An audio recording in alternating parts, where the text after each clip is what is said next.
May isasagawa kaming North Loop. Tingnan nyo naman kung gaano kaganda. Halos pare-parehas naman yung mga design ng mga palayan nila dito. Inabot ng malas. Naubusan ako ng gasolina, kusa nang namatay yung motor. Yung 7-Eleven merong hotel sa ibabaw. Nakakatakot siya oh. Parang babagsak yung mga bato sa ibabaw. Ito pala yung sikat na nakabaligtad na bahay. Nag-check engine sa guys. Sobrang lamig. Whew.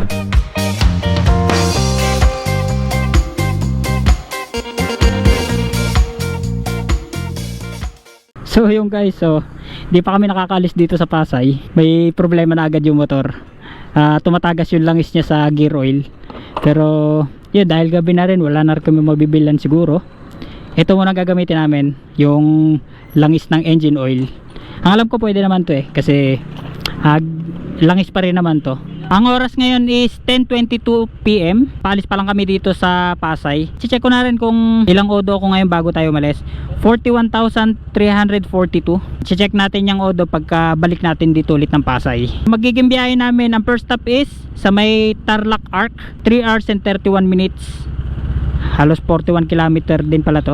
So inaasahan na namin na traffic ngayon kasi kinabukasan walang pasok, so possible yung mga mag-uwian ng probinsya is makakasabay namin. Good day mga boss, panibagong vlog, panibagong lugar na naman ang ating pupuntahan ngayong araw.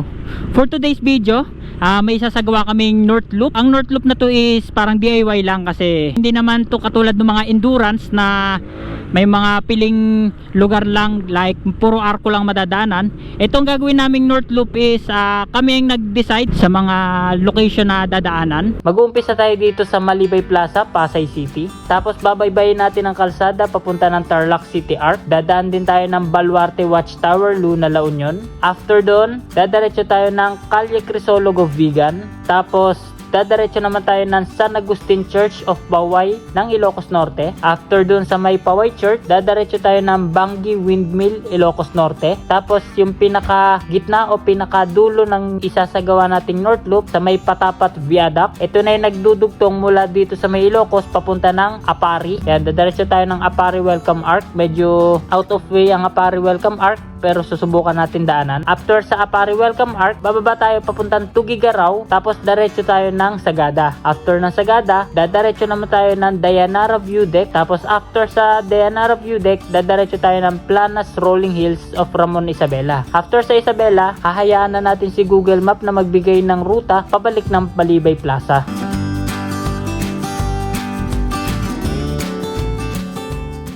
Ano nga ba ang paghahandang ginawa ko dito sa motor para sa ginaganap namin ngayong long ride? Nagpalit ako ng engine oil, Shell Advance na long ride. Sa gear oil, okay pa naman yung gear oil ko.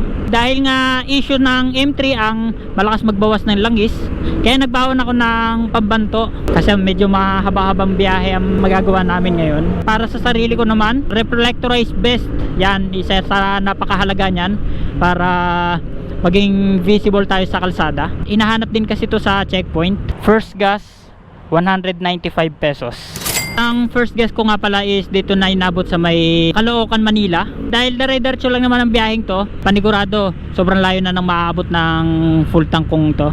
12:18 AM, sobrang dami pa rin namin kasabay ngayon mula Manila hanggang dito sa Malolos, Bulacan. First stop namin, Arco ng Pampanga. Kami ring humihinto dito.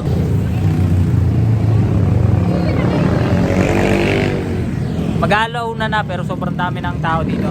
Kakalis lang namin doon sa may Arco ng Pampanga. Gatong oras, grabe, sobrang dami pa rin sobrang daming riders. Ang dami rin nakatigil doon sa may Arco ng Pampanga, mga nagpipicture. Pagka ganito kasing malayo ang biyahe, yung mga arco ng mga lugar is isa talaga sa tinitigilan ng mga riders. Kahit saan talaga tumingin, dami. Para silang mga pulis na nagche-checkpoint. Parang ganon. Yung bridge na dito, ang ganda. Tarlac na rin pala nakakasakop dito. I love Bamban. Nandito na kami sa Bamban, Tarlac. 2:36 AM na yung oras ngayon. Ang lamig ng hangin. Nandito na kami sa Tarlac City. Ito yung arko ng Tarlac City. Medyo madilim lang. Mula dito, Bubiyahe pa kami ng papunta ng La Union. Halos sa abuti ng 3 oras estimated kay Google Map. Maghanap muna kami ng matatambayan ngayon at tinaantok na rin ako. Dito kami sa 7-Eleven. Idlip muna siguro ako ng konti. Talagang antok na antok ako. Mahirap na baka sa biyahe abutin. Buti na may dala akong camping chair. Idlip muna ako. So yung guys, paris pa lang kami dito sa 7-Eleven. Mula alas 3 hanggang alas 5 naka-idlip ako. Inabot na rin kami ng paliwanag. Ayan, lumiliwanag-liwanag na rin. Nakapagpahinga rin ng ayos yung motor. Dire-diretso. Pagising ko, sobrang lamig na ng tambutso niya. Wala nang kainit-init. Halos 2 oras eh. 5:32 AM. Nandito na kami sa Welcome Paniki. Maliwanag na talaga. Halos malapit lang pala siya dito sa may arko ng Tarlac City. Walang sawang top speed to.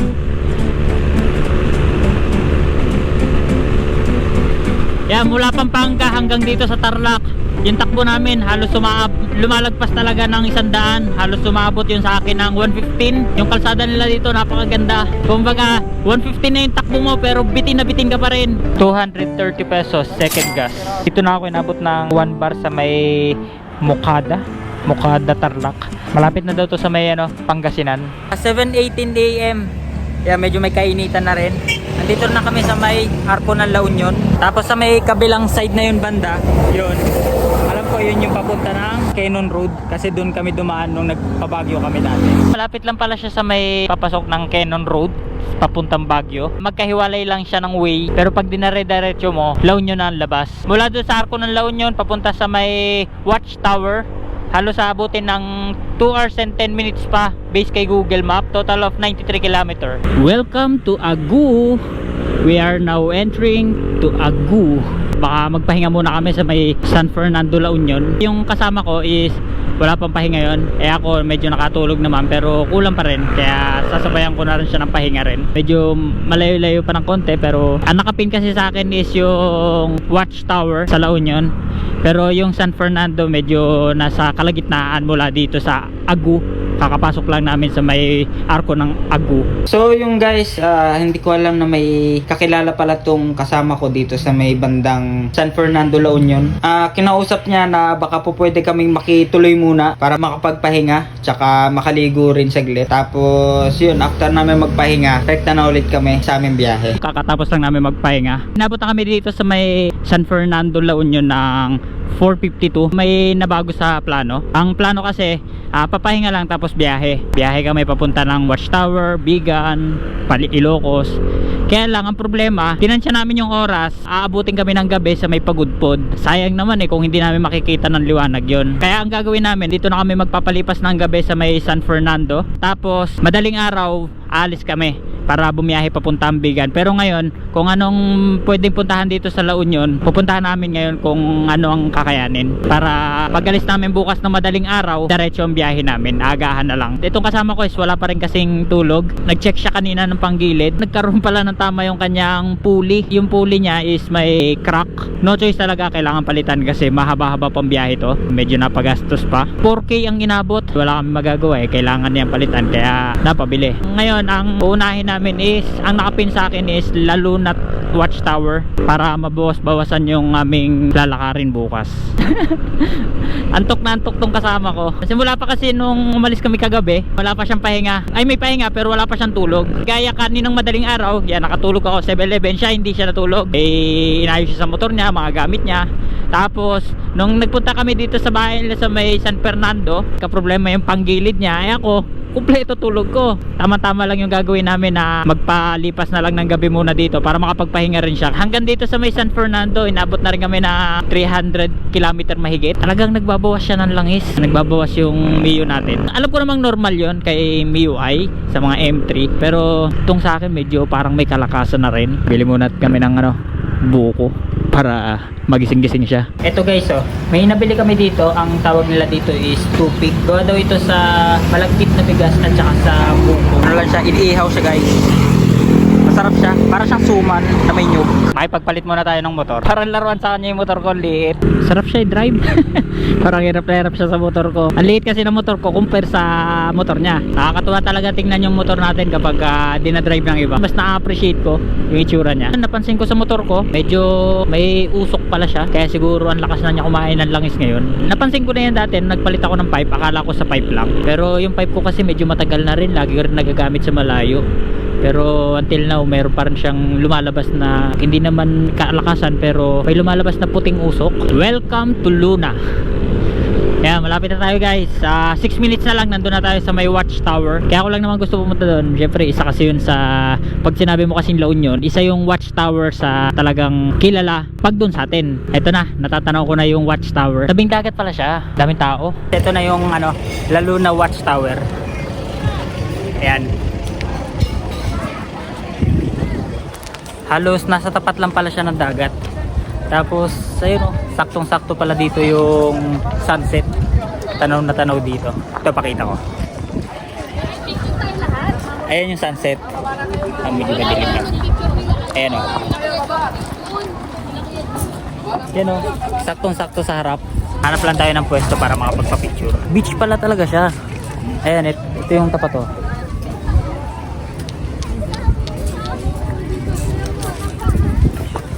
Ayan o, beach pala talaga siya. Daming tao. Ayun. Ay, ang haba pala hanggang dulo. Mag-ikot-ikot lang kami dito tapos magpipicture.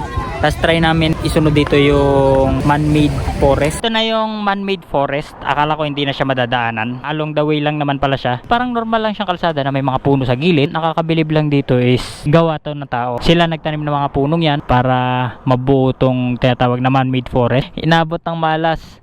Naubusan ako ng gasolina kusa nang namatay yung motor. Kala ko may reserba pa siya. Yung pala saktong sakto na pala yan, wala na. Yung kasama ko is pinahanap ko muna ng gasolinahan. Nagpaiwan muna ako dito. Hindi ko alam kung saan lugar to. Malapit lang to sa may man-made forest. Ganito pala feeling pag tinutulak. Pagas muna tayo. Third gas 250 pesos. Check natin kung mabubuhay pa. Kusang namatay sa daan eh. Yun, nabuhay pa. Naubusan nga talaga ng gas. Dito pala sa M3, pag pumatak na dito sa may bandang guhit na pula, talagang wala pala siyang reserba na. Kaya mas maganda sa may 2 bar pa lang magpagas na. Dito pala sa La Union, halos karamihan pala dito puro bar. Ito pala guys yung yung laging trending sa Facebook.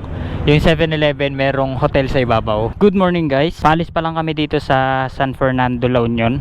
Bali ang oras ngayon is 3:03 AM. Ang magiging biyahe namin ngayon is diretso kami ng Crisologo Vegan, 2 hours and 28 minutes. Share ko lang, napansin ko lang to kagabi. Regarding dun sa reflectorized vest, akala ko kasi sa may bandang Pangasinan lang siya nire-required. Dito pala sa La Union, medyo mahigpit talaga sila. Ultimo, pati mga tricycle driver, yung may mga sidecar na motor, naka-reflectorized vest talaga sila basta pumatak yung alas 6. And yun, may kapag ka nahuli kang wala kang ganun, tapos nagdadrive ka ng gabi, may multa. Isa rin sa kagandahan dito sa La Union, ayan kung mapapansin nyo yung mga barrier nila sa gilid, puro reflectorized. Kaya talagang pag may dumaan na sasakyan, mapapansin talaga yung gilid na yan kasi pag tinamaan ng ilaw talaga nagre-reflect. Welcome to Ilocos Sur. Ganda guys oh. Tigil muna kami dito para magpicture. Sa lahat ng nadaanan naming arko, parang ito pa lang ang pinakamaganda. Tingnan nyo naman kasi oh, yung mga ilaw pa lang napakaganda na. Welcome to Santa Cruz. Mula dyan sa may arko ng Santa Cruz, Ilocos, 1 hour and 24 minutes na lang naman ang babiyahe namin. 84 km papunta dun sa may Crisologo Vegan. 180 pesos. Dito na ako nagpagas sa may part pa to ng Ilocos Sur, Candon City. Candon City pala to. Welcome to Santiago. Ginagawa pa yung arko. Ganda ng view dito. Picture tayo saglit dito.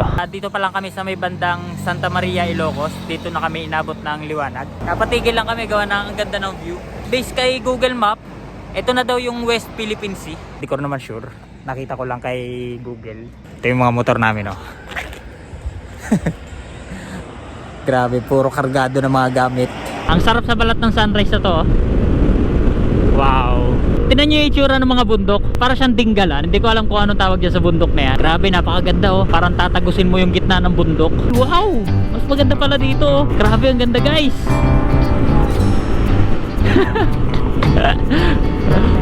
Ito na yung malapitan dun sa bundok kanina. Dito pala kami talaga dadaan sa may gilid nito. Wow! Tignan nyo yung bridge, ang ganda. Grabe, ang ganda oh. Ay, may ginagawa pa sa kabila, putol pa oh. Hindi pa siya magkadikit. Grabe yung bundok. Kaya nakakasako pa rin dito sa tulay na to is Ilocos Sur. Napahinto muna kami saglit dito sa may bridge na to.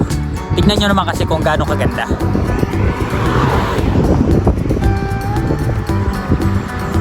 Diba, sobrang ganda. Pag mga gantong view talaga, hindi talaga maaaring hindi ka titigil. Grabe, ang ganda oh. Makasang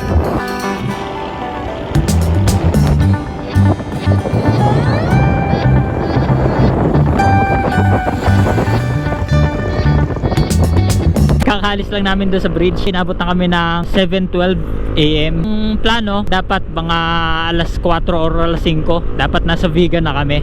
Pero tingnan nyo naman kung anong oras na ngayon dahil sa mga nadaanan namin. Hindi talaga maiwasan, lalo na bihira lang naman kasi makapunta. Tapos mapapadaan ka sa mga ganyan, eh talagang mapapahinto ka talaga. Ito na yung Calle Crisologo. Hanap muna kami na mapaparkingan para makaikot kami. Kakain muna kami guys, medyo gutom na rin, hindi pa kami nag-uumagahan.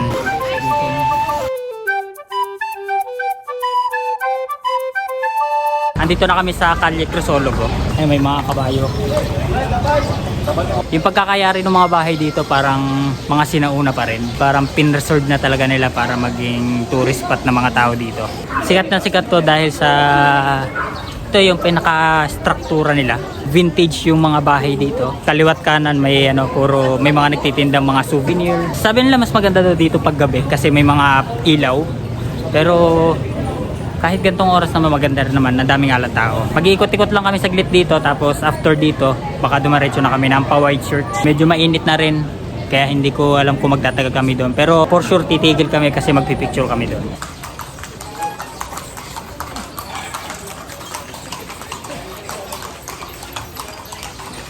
Kakaalis lang namin dito sa Vigan. Papunta na kami ngayon ng San Agustin of Poway Church. 64 km yung magiging biyahe namin. Abutin din siya ng 1.5 oras. Mga bandang 11 na kami makakarating doon. Andito na tayo sa arko ng Ilocos Norte. Titigil lang kami saglit para magpicture. Tapos lang namin magpicture, hindi na kami magtatagal gawa ng sobrang init. Pero ang dami pa rin tao kahit mainit yung panahon. Nagpagas ako, 150 pesos. Dito na ako yung nagpagas sa may Badok, Ilocos Norte. Mula doon sa may Badok, Ilocos Norte, sa may Petron, 15 km na lang yung tatakbuhin bago makarating ng Poway Church. Nandito na kami, hahanap lang kami ng mapaparkingan. Ito na yung Poway Church, ayan. Yung itsura ng simbahan niya is lumang-luma na talaga. Dito lang sa may labas ng Poway Church, may mga nag-o-offer ng drone shot. Yan, pwede kayo mag-avail sa kanila. Try natin pasukin yung Poway Church. Pasok tayo. Grabe init. Ito itsura niya sa loob.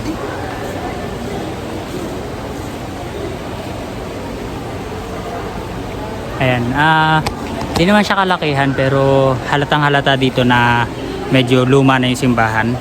So, kaya siguro to sikat gawa ng isa siguro to sa matatandang simbahan dito sa Ilocos.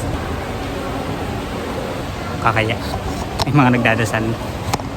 Kahit ganito kainit oh, sobrang daming tao. Dadiretso na kami ng windmill after namin dito. Papahinga lang. Kakalis lang namin dito sa Poway Church. Papunta na kami ngayon na windmill, 80 km, 1 hour and 27 minutes ang magiging biyahe namin. Ilocos na ang dating oh.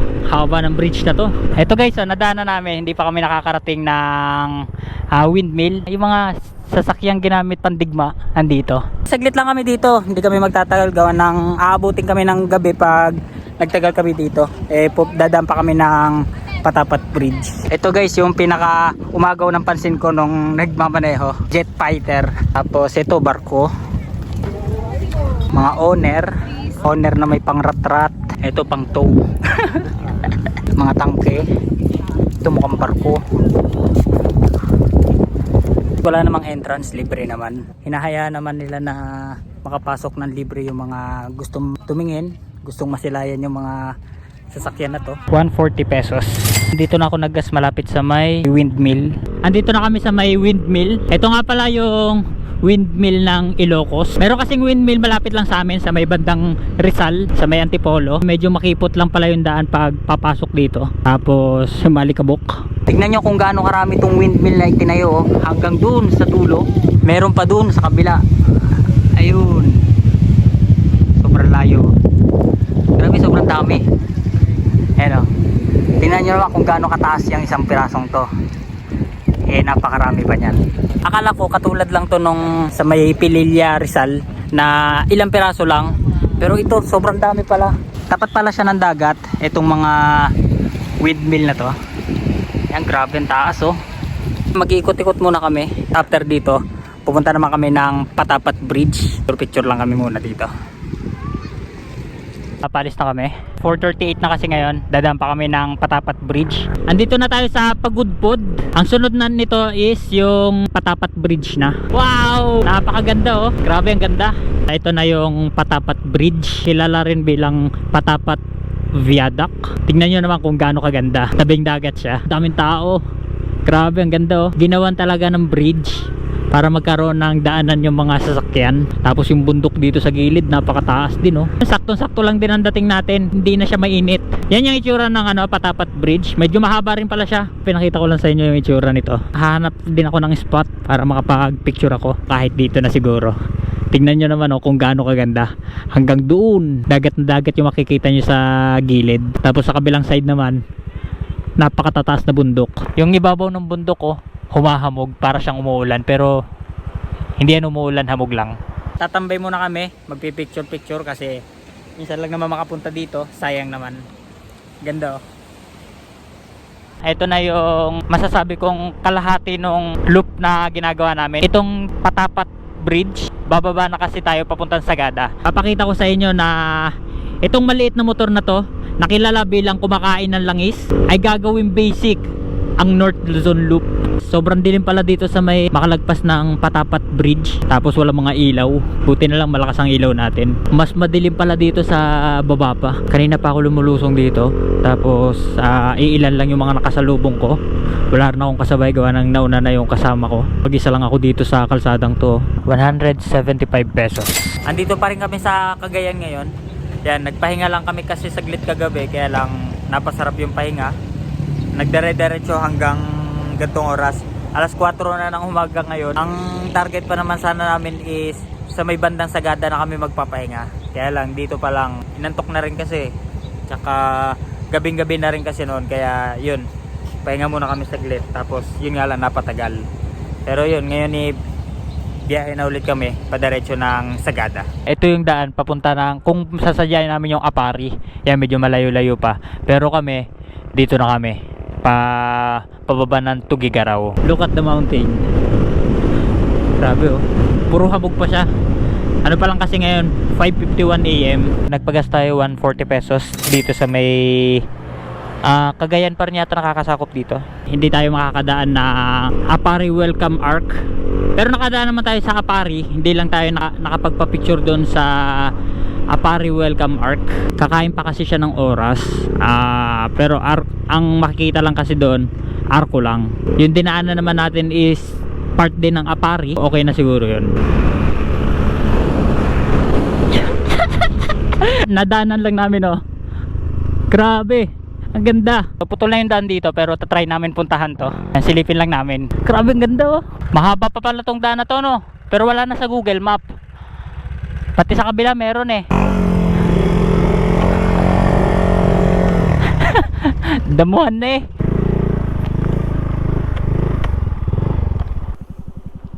Wow, grabe, ang ganda.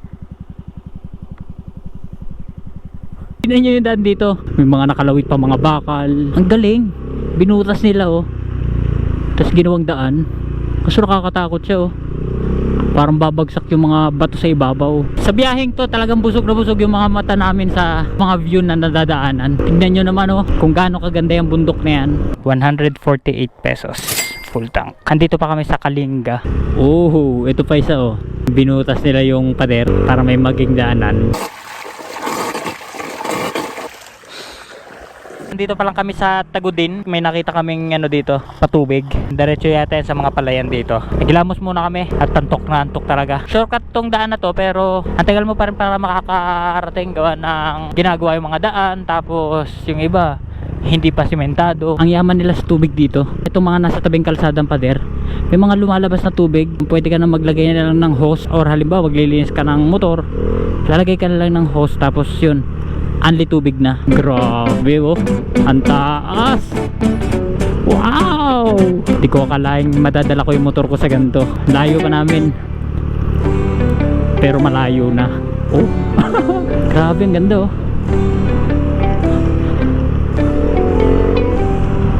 Wow, ganda. Wala pa ako sa may Sagada, wala pa rin ako sa Benguet. Nandito pa kami sa Tagudin Cervantes. Halos pare-parehas naman yung mga design ng mga palayan nila dito. Puro ganyan ang itsura, mga nasa gilid ng bundok. Gawa siguro ng patubig. Yung mga nagagaling sa taas na tubig, pababa, yun yung ginagamit nila. Ganda oh, grabe. Talagang busog na busog sa view pag dito ka dumaan. Bali, itong daan na to is nagdudugtong to mula Benguet papuntang Sagada, tapos papuntang Cagayan. Kumbaga sabi nila shortcut na daw to eh. Napatigil lang kami. Ayan o. Dito yung kay Wangod Buskalan Tattoo. Yun, sa may pataas dun. Nandito na pala kami sa Buskalan. Ayan. Tingnan nyo yung view. Wow, ganda. Ganda oh, para siyang Batanes, pero hindi pa naman ako nakapuntang Batanes. Nakikita ko lang sa mga picture, parang ganyan ang itsura niya. Grabe guys oh, ganda. Ito yung itsura ng rice terraces. Itatanim pa lang dun sa may banda baba. Dito sa taas inaayos yung lupa, sa gilid tuyo. Try natin mamayang maghanap ng pupwedeng lapitan ng mas malapit. Yung halos ano, madadaanan mo ng pa 150 pesos. Dito na ako nagpaga sa may Bontok Petron. Malapit na siya sa Sagada. Pinabot na rin kami ng Ambon. Sana hindi tumuloy, gawa ng andito na kami. Maliwanag naman sa kabila. Dito lang banda umuulan. Rice terraces, yeah, mas marami to compare kanina. Pero hindi pa tayo nakakarating ng Banawe. Doon talaga mas marami, kasi puro ganyan na makikita doon. Uy, may daan no. Keep right.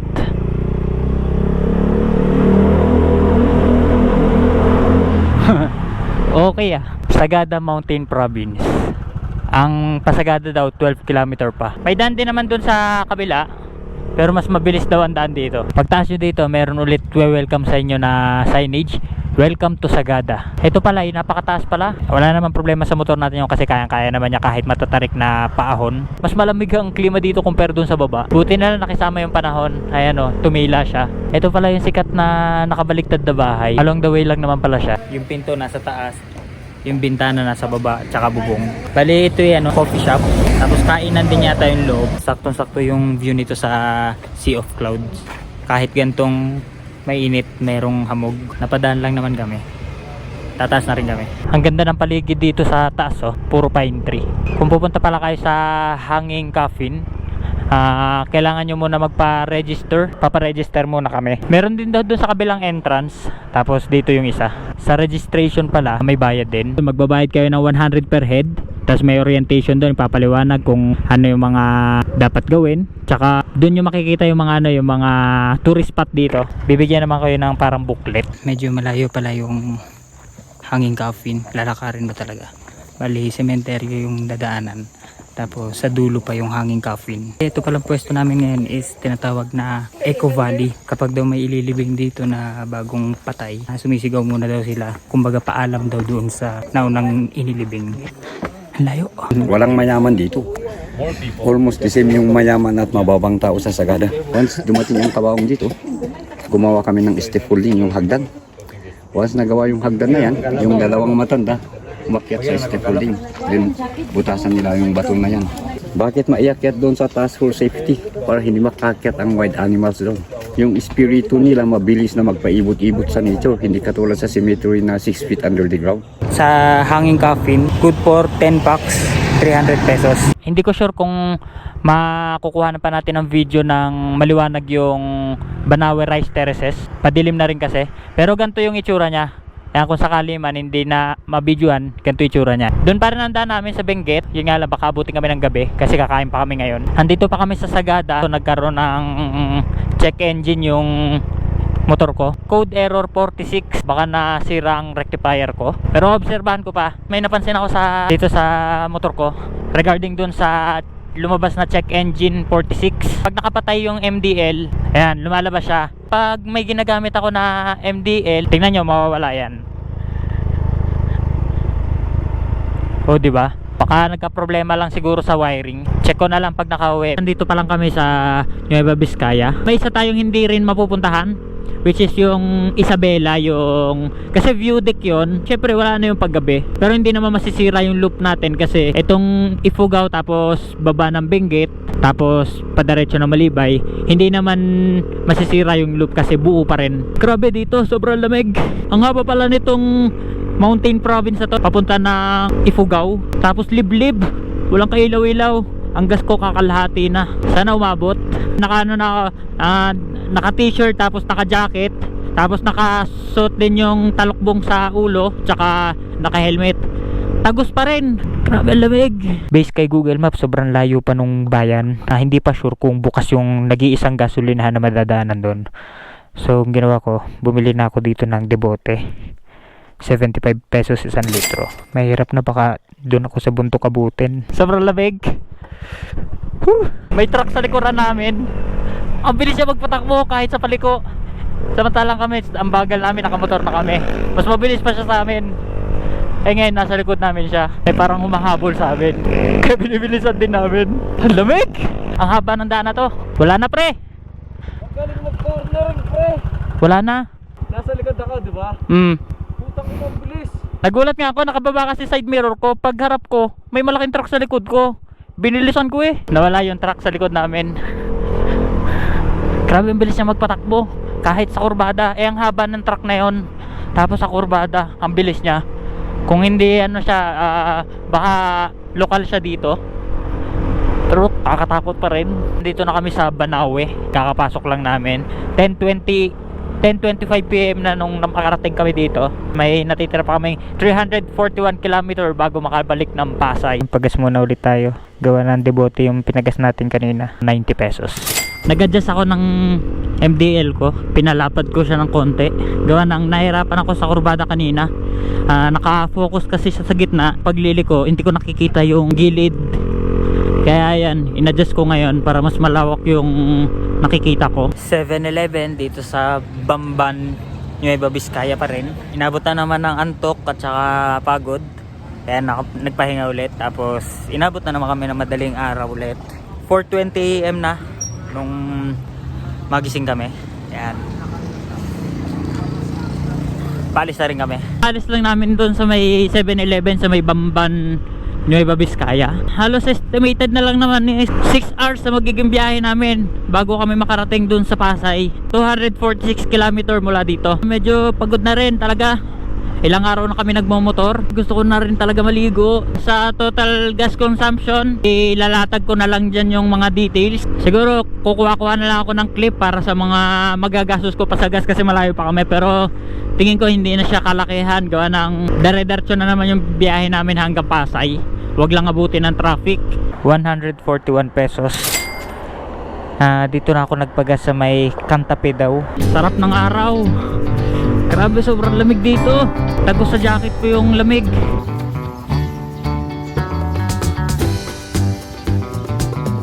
Dito na kami sa Nueva Ecija. Init. 150 pesos full tank. So yung guys, nandito na kami sa Pasay. Hindi na rin ako masyado nakapag-video kanina. Gawa na pagod na rin. Yun na yung huli kong pagpapagas. And yun, ang dami pa rin naman natira dito sa gas ko pagkarating namin dito sa Pasay. Eto. Yan, halos 2 bar mahigit pa siya. Sa naging biyahe namin is yun, kayang-kaya naman ng motor, basic na basic. Tapos yun, medyo nag-dragging nga lang ang motor ko. Tagal ko na kasi huling napalinis yung panggilid nito. Yung MDL natin, medyo in-expand ko yung ilaw. So hindi ko sure, parang hindi siya bagay, pero laking tulong naman pag sa gabi. Mas malaki yung nasasakop niya. Ito, pakita ko. Yan, medyo nag-expand yung kanyang itsura. Tapos yan, ito yung itsura ng motor natin, sobrang dumi.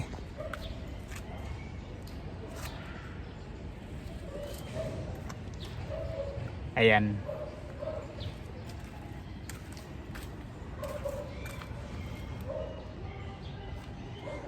Grabe.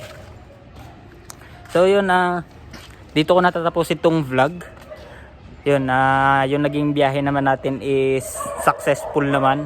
Nakompleto natin yung loop. Pero magiging kalaban mo lang talaga is antok, pagod. Pero kahit ganon, magagandang memories naman yung naiuwi natin. Regarding pala dun sa check engine na lumabas nung nasa may bandang Sagada kami. Yun, palagay ko hindi siya sakit lang na nahugot. Napansin ko kasi every time na nagbubukas ako ng MDL, nawawala siya. Tapos pag nakapatay yung MDL ko, lumalabas siya. Tsaka lumalabas lang siya kapag high RPM. So palagay ko nag-overcharge siya. Palagay ko lang, hindi ko pa naman nababaklas. Siguro palitin siguro yung kanyang rectifier. Pero magbibigay na lang ako ng update kapag napacheck ko na. Sa palagay ko sa ngayon, overcharging yung nangyari sa kanya. Nabigla siguro gawa ng sobrang haba rin kasi ng biyahe. Halos puro high RPM yung mga ginawa namin. Yung total pala ng gas na nagastos natin mula nang umalis tayo dito sa Pasay hanggang sa makabalik ulit tayo dito ng Pasay, i-attach ko na lang dito sa video. And kasi kung iisa-isahin ko yun, hindi ko na rin matandaan gawa ng andami na. Yun, reviewin ko lang yung mga video clip na record ko, tapos i-attach ko na lang dito.